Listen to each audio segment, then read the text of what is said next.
Simple lang yan. Tatandaan nyo, at dito rin ako napagalitan, dahilan sa natatandaan nyo nung magkaroon ng maisog rally sa Pampanga, kung natatandaan nyo yun, wala naman akong kinalaman talaga doon, nabigla na lamang akong naging isang convenor ng maisog. At pagkatapos, ibinigay sa akin yung isang item tungkol sa security at sabi nila sa akin, magsalita po kayo tungkol sa EDCA.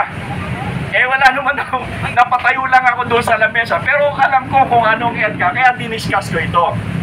Nung pauwi na ako, sir, huwag ka munang uuwi kasi bukas magsasalita ka uli. So ngayon, kinabukasan, nagsalita uli ako tungkol sa EDCA. Alam niyo yung EDCA? Ito yung mga base militar ng mga Amerikano sa Pilipinas. Noong kapanahunan ni Presidente Digong, ang EDCA, 4 lamang. 4 lang yan. Nung mawala siya, ang alam ko, ang sinasabi nila ngayon ay siyam daw, nadagdagan. Pero sa aming paniniwala, hindi lamang siya mang EDCA o yung mga base militar ng Amerikano ngayon sa Pilipinas. Hindi ba pinaalis na sila? Bumalik na naman sila ngayon at pinapayagan ng ating pamahalaan. Ang alam namin, hindi lamang yan siyam. Mahigit pa yan sa siyam. Makayan ay nasa 22 na base militar. Bawal sa ating konstitusyon. Ikalawa, bakit ginagawa nila tayong mag-away-away? Para hindi natin makita kung ano ang kanilang ginagawa. Doon sa Subic, napakarami nang dumating na mga armas, mga helicopter na ang ginawa nila ay kanila itong ikinahon at kung saan na inilagay dito sa Pilipinas.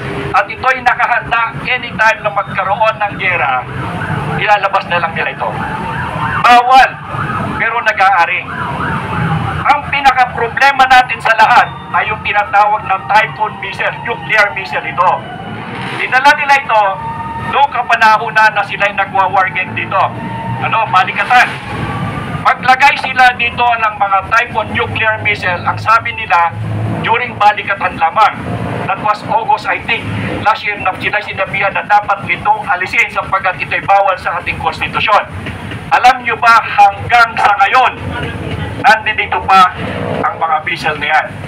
At dahilan sa mga missile na yan ay nakatutok sa China o sa Taiwan, kaya sa atin ngayon ay nakatutok din ang missile ng mga Chinese. Ano ang kasalanan natin na dadating ang panahon, mangangamatay ang Pilipino, sino ang ating kaaway? Ito ang iniiwasan ng mga Amerikano kung bakit may issue ng mga tambaluslos. Nakita nyo may picture yan may kwento yan may senaryo. Si Tambaluslos, sa aking paniniwala, ang golden boy ng Amerika. Bakit? Sapagkat yan ang gusto nilang ilagay na presidente. At kapag si Tambaluslos na ang presidente, happy na sila. Dahil total control ang Pilipinas. Unfortunately, pumalpak si Tambaluslos.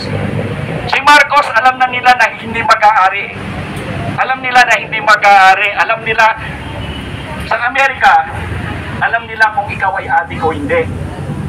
Ngayon, kahit adik yan, pababayaan nila yan as long as they can use him. Nagagamit pa yan may pakinabang pa. Pero alam nila na darating ang tamang panahon, wala nang pakinabang yan. Kaya meron silang ipapalit. Ang problema, yung kanilang ipapalit, palpak na rin ngayon. Bakit? Nakita na natin na sa Senado, binasag na ang pula ni Romualdez. Ibig sabihin, hindi na rin pwede si Romualdez. Merong bulong-bulungan at merong usok na lumalabas na dahil hindi na mag-aari ang Marcos at hindi na rin mag-aari ang Romualdez, ang iniisip nilang ilagay ay cabinet secretary. Ito yung umuusok, cabinet secretary. Isa lang yan. Yung dalawa ang citizenship. Isang Maltese at saka isang Pilipino. Ang problema, siya pa yung merong mataas na posisyon doon sa ating tanggulang bansa. Isipin mo, isang tao na may dual citizenship, ang sabi niya, ni-renounce na niya yung sa...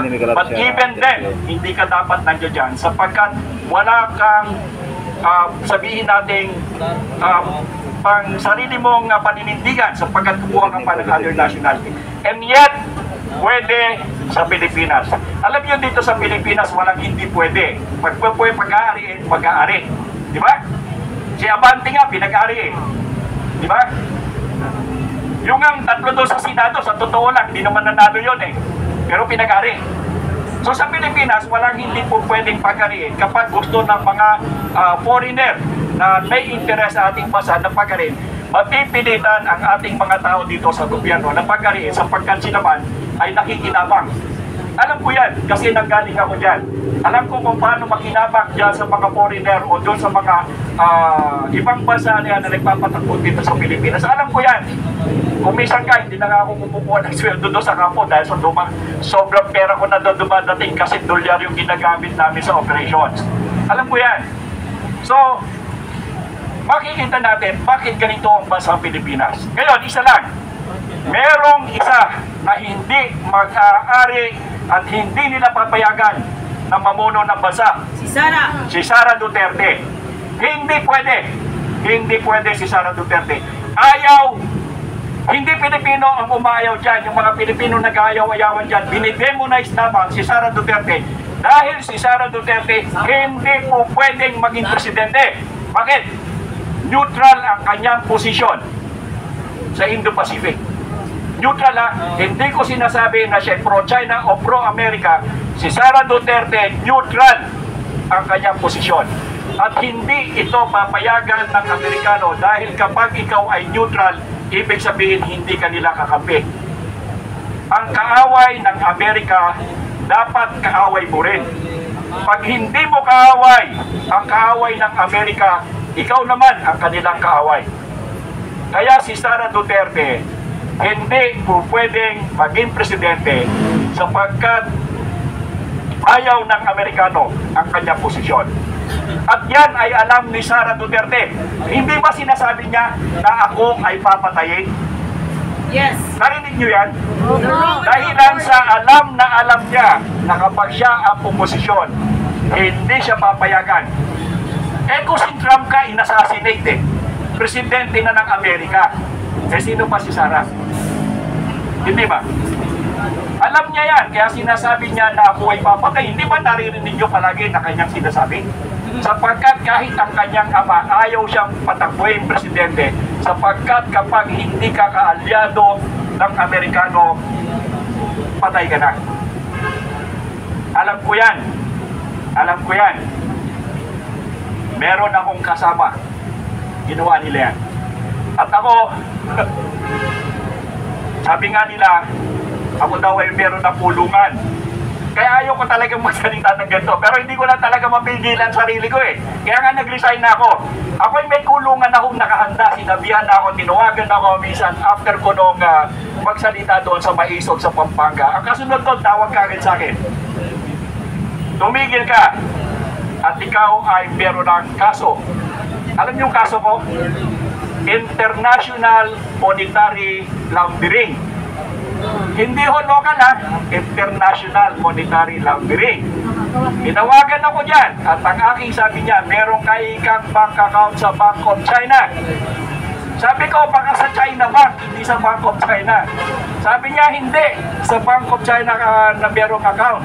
Tapos sinabihan ako, kilala mo ba itong mga taong ito? Sabi ko, hindi. Lahat yan nagbigay sa iyo ng pera. So, ibig sabihin, itong kadadaldal ko ito, na matagal nang sinasabihan sa akin, huwag kang mag-ingay. Ito ho yung kahinatnan ko. Ngayon, ang sabi ko sa kanila, okay, kung ako may kulungan, meron pa naman pagkain doon. Sir, meron. Sabi ko, huwag yun lang akong lalasunin. Di ba? So, Tapang talaga. ang kalalagayan ng ating bansa, sa inyong nakikita, tayo nag-aaway-away. Tayo po ay pinag-uulot. Tayo ay pinag-aaway-away para hindi natin makita ang kabuuang larawan ng mga nangyayari. Gumagawa na sila ng mga permanent structure sa Subic. Maglalagay daw sila doon ng gawaan ng bala tuwan-tuwa naman yung iba sapagkat hindi na kami magkakatrabaho, pero hindi nyo nakikita ito'y isang manipulasyon. Isang bagay lang ang nakakatuwa. Mahaba na ako kasi wala namang magsasalita, habaan ko na. Ganito yan. Nagpapasalamat ako dahil lang sa awayan ng China at ng Amerika. Ang sabi nung isang tagapagsalita at napanood ko, yung daw MAD. Sabi nung Chinese, MAD. Ano kaya yung MAD? Mutual Assured Destruction. Ibig sabihin, pag naglaban ang China at Amerika, walang mabubuhay. Bakit? Nuclear weapon ang labanan. Walang matitira sa atin. Lalong-lalo na, wala man lang tayong panlaban dito. Matagal ko nang sinasabi na dapat magkaroon tayo ng kahit anumang taguan. Kapag nagkaroon ng nuclear war, merong nuclear fallout, patay tayong lahat dyan. Eh wala man lang tayong taguan dito eh. Hindi tayo gumagawa at ayaw din ang gawin. Anyway, ito ang sabi ng China na napanood ko. Yun daw ika na mutual assured destruction, dahilan sa ang China ay meron ng capability na magpaputok ng missile nila diretso papunta sa Amerika. ICBM, meron na. So ibig sabihin, ang sabi nila, we will not harm the Philippines. Itong sabi nila, we will not harm the Philippines. Kahit na nandito ang mga Amerikano, sinasabi nila, we will not harm the Philippines. You know why? Eh panahon pa ni Mahoma, kaibigan na natin ng Chinese eh. Dinidemonize tayo ng Amerika na ika yung Chinese na yan, kinokontrol ka yan. Bakit? Alam niyo ba kung bakit dinidemonize ng Amerika ang China? Dahilan sa tinatawag na hegemony. Alam niyo yung hegemony? Ibig sabihin, sila lamang ang pinakamakapangyarihan. Ang problema, may challenge na sa kanila sapagkat ang China ay lumalakas at nacha-challenge yung kapangyarihan ng Amerika na hindi nila papayagan. That is why yung Indo-Pacific na yan, yung daan na yan ng Taiwan, kasi milyon yan, billion yan, trillion ang dumadaan dyan na negosyo ng mga shipping line. Kapag yan ay nakuha ng China, o ibig sabihin ay nagkaroon ng parte ang China dyan, hindi na magkakaroon ng hegemony ang Amerika. At ayaw nila yon. Kung kaya ang ginagawa nila, tayong mga Pilipinos, kasi malapit lang tayo doon sa daanan eh, doon lang sa Pagudpod, di ba? Tapos doon, Taiwan na, marinig mo na yung taon na yung tinawag ng manok eh. So yung strait na yan, yan ang kanilang kinokontrol at kinokontrol ng Amerika. Sinasabi lang nila na Taiwan yan, pero ang talagang issue dyan, yung Indo-Pacific. Ano yung lugar ng Indo-Pacific na yan? Control ng lugar at hindi papayag ang Amerikano na yan ay mapupunta sa China o magkaroon ng bahagi ang China. Dahilan sa hegemony. Pero nakikita natin, ang Amerika ay pahina ng pahina. Lahat kinakaangan ng laban hanggang sa Venezuela, okay, hanggang sa Iran, hanggang doon sa Middle East. Lahat kinakaangan nila, pati sa Pilipinas, but they can never fight the war. Tatandaan nyo, wala pang ipinanalong gera ang Amerika after Vietnam. Nanalo ba sila sa Afghanistan? No. Talo. Anong ginawa nila sa Libya? Sinira lang nila. Tapos ngayon, bakit? Anong meron sa Libya? Kinuha nila yung langis. Hanggang ngayon, sila nagmamando doon. Sa Iraq, ganun din ang kanilang ginawa. Sinira nila ang Iraq. Pero yung langis nilang Iraq, sila ngayon na nagmimina. Afghanistan, dati, yung kanilang pati, sila nagmimina doon. So, ito yung kanilang ginagawa. Now, the Philippines, ganyan din ang ginagawa sa atin. Pero, para hindi natin makita ang ginagawa nila, tayo ang pinag-aaway-away. Ngayon naman, yung mga Pilipino, natandaan nyo, kapanahunan pa ng Kastila, marami ng traidor.